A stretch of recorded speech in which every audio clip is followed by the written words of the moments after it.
എല്ലാവർക്കും നമസ്കാരം. Three max ലൈവിലേക്ക് സ്വാഗതം. ത്രീ മാക്സ് ലൈവ് ഇപ്പോൾ എത്തി നിൽക്കുന്നത് നമുക്ക് എല്ലാവർക്കും അറിയാം. ഇന്നലെ സംഭവിച്ച ഏറെ വേദനാജനകമായിട്ടുള്ള ഒരു വാർത്ത എന്ന് പറയുന്നത് മലപ്പുറം ജില്ലയിലെ നമ്മുടെ വളാഞ്ചേരി കാരേക്കാട് എന്ന് പറഞ്ഞ സ്ഥലത്ത് നിന്ന് പ്രായമായ ഒരു ഉപ്പയെ കാണാണ്ടായിരിക്കുകയാണ്. അപ്പോൾ അതിന്റെ ഭാഗമായിട്ട് അദ്ദേഹത്തിന് ചെരുപ്പ് കണ്ടെത്തിയ സ്ഥലത്ത് ഇപ്പോൾ ഊർജിതമായി പോലീസും ഫയർഫോഴ്സും റെസ്ക്യൂ ടീമും ഒക്കെ അന്വേഷണം നടത്തിയിട്ടുണ്ടായിരുന്നു ഇന്നലെ. അതിനുശേഷം ഇന്നും ഊർജിതമായ അന്വേഷണം നടത്തിക്കൊണ്ടിരിക്കുകയാണ്. നിലവിലിപ്പോൾ സാഹചര്യങ്ങൾ എന്താണെന്നുള്ളത് കൃത്യമായിട്ട് നിങ്ങളിലേക്ക് എത്തിക്കാൻ വേണ്ടിയിട്ടാണ് വന്നിട്ടുള്ളത്. നമ്മോടൊപ്പം ചേരുന്നുണ്ട് ഇവിടെ സജീവമായിട്ട് ഈ ഒരു തെരച്ചിലിന്റെ ഭാഗമായിട്ട് ഇവിടുത്തെ ജനപ്രതിനിധിയായിട്ടുള്ള മെമ്പർ അല്ലേ, പ്രിയപ്പെട്ട മെമ്പർ, എന്താ പേരെന്താ? ഇർഫാന.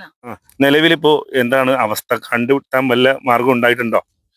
നിലവിലിപ്പോ എല്ലാവരും തെരച്ചില് തുടങ്ങി, ഇപ്പോഴും കണ്ടിന്യൂ ചെയ്തുകൊണ്ടിരിക്കുകയാണ്. ഇന്നലെ മുതല് നമ്മൾ തെരച്ചിൽ തുടങ്ങിയിട്ടുണ്ട്. ഇന്നലെ ഏകദേശം ഒരു ഉച്ചയോട് അടുത്തിട്ടാണ് ഉപ്പയെ കാണാതായിട്ടുള്ളത്.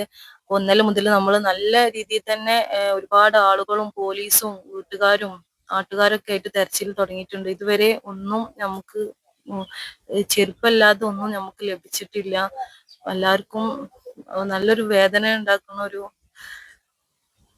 അവസ്ഥയാണ് അല്ലെ? അവസ്ഥയാണ് ഇപ്പോ. ആള് ഈ പ്രത്യേകിച്ച് ഈ ഒരു റമളാൻ മാസം കൂടി ആകുമ്പോ അല്ലെ, ഈ നോമ്പൊക്കെ നോക്കുന്ന ഒരാളെന്നല്ലേ? അതെ, നോമ്പൊക്കെ നോൽക്കുന്ന ഒരു തന്നെയാണ്. നിലവിലിപ്പോ ആ ചെരുപ്പ് കണ്ടെത്തിയതിന്റെ ഭാഗമായിട്ടാണ് ഈ ഒരു കൊടും കാടാണ് ഇവിടെ അല്ലെ? ഈ കാട്ടും പ്രദേശത്താണ് ഇവിടെ ആളുകളൊക്കെ പാർക്കുന്ന ഒരു ഏരിയ അല്ലല്ലോ. ഇവിടുന്ന് കുറച്ച് മേലക്കൊക്കെ ആയിട്ട് വീടും കാര്യങ്ങളൊക്കെ ഉണ്ട്. ഇവിടെ വീടൊന്നും വല്ലാതെ ഇല്ല. പോലീസുകാരൊക്കെ ഇപ്പൊ ഉള്ളോട്ട് കയറി പോകുന്നുണ്ട്. പിന്നെ ഇന്നലെ കണ്ടെത്തിയില്ല, ഇന്നെങ്കിലും വല്ല പ്രതീക്ഷയിൽ തന്നെയാണോ നാട്? ഇന്നും കിട്ടും എന്നുള്ള പ്രതീക്ഷയിലാണ്. ഇപ്പൊ ചെരുപ്പും കൂടെ കിട്ടിയപ്പോ ഈ ഭാഗത്തൊക്കെ ഉണ്ടാവും എന്നുള്ള ഒരു ഇതിലാണ് ആളുകളൊക്കെ തെരച്ചില് തുടങ്ങുന്നത്. വേറെ ഭാഗത്തേക്കൊക്കെ അന്വേഷണം നടത്തുന്നുണ്ട്. അതെ, വേറെ ഭാഗത്തേക്കൊക്കെ ഇങ്ങനെ ഓരോ ടീമായിട്ട് അന്വേഷണം നടത്തിക്കൊണ്ടിരിക്കുന്നതാണ്. ശരി. അപ്പോ വല്ലാത്തൊരു അവസ്ഥയിലാണ്. പിന്നെ എത്രയും പെട്ടെന്ന് കണ്ടെത്തണം എന്നുള്ളതാണ് നമുക്ക് പ്രാർത്ഥന അല്ലെ? എത്രയും പെട്ടെന്ന് തന്നെ ഉപ്പാനെ കണ്ടെത്തണം എന്നുള്ളതിലാണ് തെരയുന്നത്. നിങ്ങളെ നാട്ടിലുള്ള ഈ ഒരു വാർഡിലുള്ള എല്ലാവരും ഇവിടെ സജീവമായിട്ടുണ്ടോ? ഞങ്ങളെ ഈ പ്രദേശത്ത് 3 വാർഡാണ് ഉള്ളത്. 3 വാർഡിലുള്ള ആളുകളും സജീവമായിട്ട് തന്നെ ഇവിടെ തെരച്ചിലിന് നടക്കുന്നുണ്ടല്ലേ? അപ്പൊ നമ്മളെ മെമ്പറാണ് പ്രിയപ്പെട്ടവർ നമ്മോടൊപ്പം ചേർന്നിട്ടോ. അവരൊക്കെ ഇവിടെ കുറെ സമയം മുന്നേ വന്ന് ഇവിടെ സജീവമായിട്ട് ഇത് എന്തെങ്കിലുമൊക്കെ ഒന്ന് കണ്ടെത്തണമെന്നുള്ളൊരു പ്രാർത്ഥനയും കാര്യങ്ങളും ഒക്കെ ആയിട്ട് ഇവിടെ കിടന്ന് ഓടി നടക്കുന്ന ഒരു സാഹചര്യത്തിലാണ് നമ്മളിവിടെ കണ്ടുമുട്ടിയത്. എന്താണ് ജനങ്ങളോട് പറയാനുള്ളത് ഇനിയിപ്പോ കണ്ടെത്താൻ വേണ്ടിട്ട്? എല്ലാവരും പ്രാർത്ഥിക്കുക.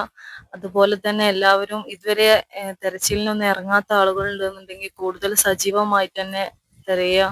ഉപ്പാന്റെ ഫോട്ടോ അതേപോലെ തന്നെ നമ്പറൊക്കെ കൊടുത്തിട്ട് എല്ലാവരും സോഷ്യൽ മീഡിയയിൽ മാക്സിമം ഷെയർ ചെയ്യുക. കാരണം ഇപ്പോ ഈ കാലത്ത് സോഷ്യൽ മീഡിയ യൂസ് ചെയ്യാത്ത ആളുകൾ കുറവായിരിക്കുമല്ലോ. അപ്പോൾ പെട്ടെന്ന് തന്നെ ഉപ്പനെ കണ്ടെത്താൻ കഴിയട്ടെ. വിവാഹം വരുന്നു, സ്റ്റൈൽ തീരുമാനിച്ചു. വളരെ സ്പെഷ്യൽ ആയ ഒരു അഡ്രസ് ഇനി വളാഞ്ചേരിയിൽ. MX വെഡിംഗ് സെന്റർ 22 വർഷത്തെ പാരമ്പര്യവുമായി വളാഞ്ചേരി കോഴിക്കോട് റോഡിൽ.